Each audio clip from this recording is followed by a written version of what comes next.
Clear করার জন্য police শুরু করেছে এবং অনেকের সাথে ঝামেলা চলতেছে। পুলিশ টিয়ার গ্যাস সহ পুলিশের ব্যারিকেড থেকে শিক্ষার্থীরা এখন হচ্ছে বাংলাদেশের ক্ষতিগ্রস্ত মুজিব কনভেনশন হল বাংলাদেশের ক্ষতিগ্রস্ত মেডিকেল বিশ্ববিদ্যালয়ে পার হয়েছে। চাকরি প্রত্যাশী 35-87 সকল শিক্ষার্থী ব্যারিকেড ভেঙে অলরেডি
শিক্ষার্থীদের উদ্দেশ্য করে তথ্য বিস্ফোরণ করতেছে,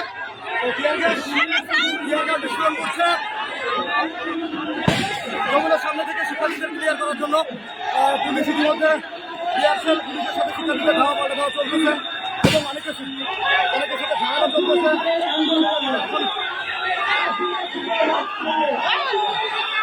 যমুনার সামনে রাস্তা ক্লিয়ার করার জন্য পুলিশের সাথে চলমান দেখা যাচ্ছে করি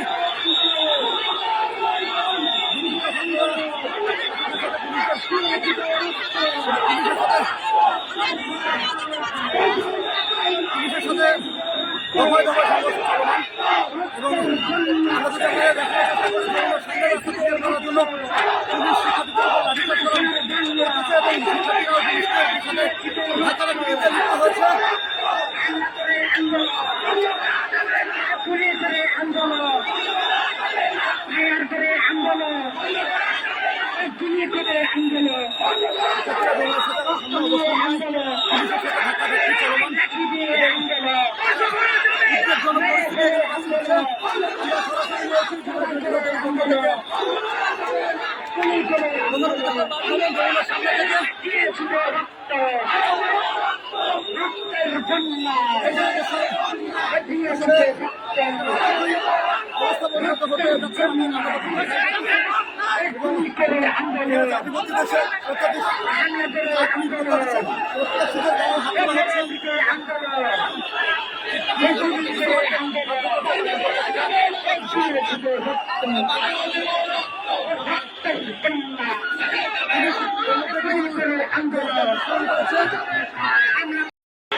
চলমান রয়েছে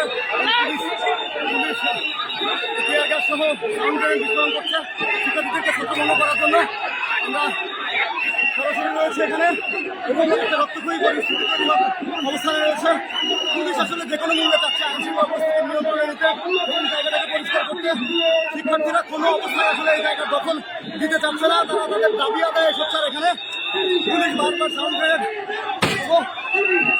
সহ টিয়ার গ্যাস ছুটছে।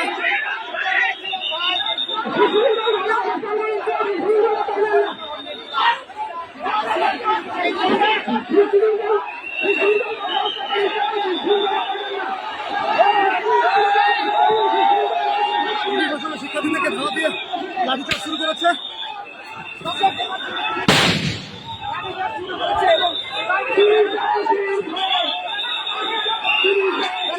পুলিশ আসলে জায়গা ক্লিয়ার করার জন্য শিক্ষার্থীদেরকে মারধর করছে। আসলে ভয়ানক পরিস্থিতি। এই জায়গাটা পরিদর্শন করা এবং একজন আহত হয়েছেন। আহত হয়েছেন আমরা দেখতে পাচ্ছি তাকে দিলে পরিস্থিতি তৈরি হয়েছে এবং আমরা এই পরিস্থিতি থেকে উত্তরণের পথ এই মুহূর্তে কি সমাধান ছাড়া কিছুই নয়। শিক্ষার্থীদের সাথে বসা ছাড়া আমার কাছে মনে হয় না এমন কোনো পথ বাকি আছে। পুলিশরা এইসব শিক্ষার্থীদের মতোই আছেন। আমরা চেষ্টা করতেছি।